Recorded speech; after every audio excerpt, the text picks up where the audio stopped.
Hello students, all Bangla education tips YouTube চ্যানেলে তোমাদের সকলকে জানাই স্বাগত।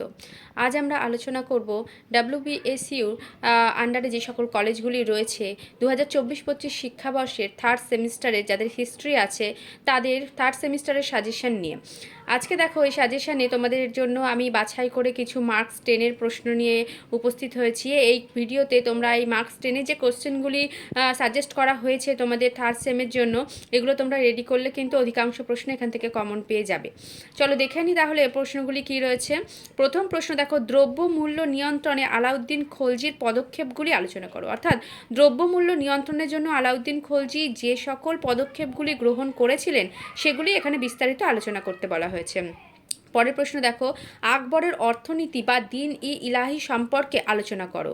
অর্থাৎ আকবরের অর্থনীতি সম্পর্কে, আকবরের অর্থনীতি এবং দিন ই ইলাহি একই, টিকা অর্থে এটি মান 5-এও কিন্তু এবার ইম্পর্টেন্ট। পরের প্রশ্ন দেখো, 3 নম্বর প্রশ্ন বলছে শের শাহের শাসন ব্যবস্থা সম্পর্কে আলোচনা করো। 4 নম্বর প্রশ্ন, মধ্যযুগের ভারতের সাংস্কৃতিক জীবনে সুফি আন্দোলনের প্রভাব কতখানি ছিল সে সম্পর্কে আলোচনা করো। 5 নম্বর প্রশ্ন, সুলতানি সাম্রাজ্যের পতনের জন্য ফিরোজ শাহ তুগলক কতখানি দায়ী ছিলেন তা আলোচনা করো। 6 নম্বর প্রশ্ন, মনসবদারি প্রথার বিবরণ দাও। এবং 7 নম্বর এবং শেষ প্রশ্ন, শিবাজির অধীনে মারাঠাদের উত্থান সম্পর্কে আলোচনা করো। এই 7টি প্রশ্ন তোমরা থার্ড সেমিস্টারের জন্য রেডি করে ফেলো। 2024-25 শিক্ষাবর্ষের ছাত্রছাত্রীরা যারা থার্ড সেমিস্টারে এবার হিস্ট্রি নিয়েছো তাদের কিন্তু এই প্রশ্নগুলো ভীষণ ভীষণ গুরুত্বপূর্ণ হতে চলেছে। এই প্রশ্নগুলো তোমরা রেডি করো, দেখবে এখান থেকে অনেক প্রশ্ন তোমরা কমন পাবে পরীক্ষাতে।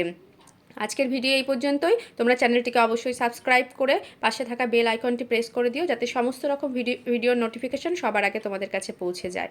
Thank you.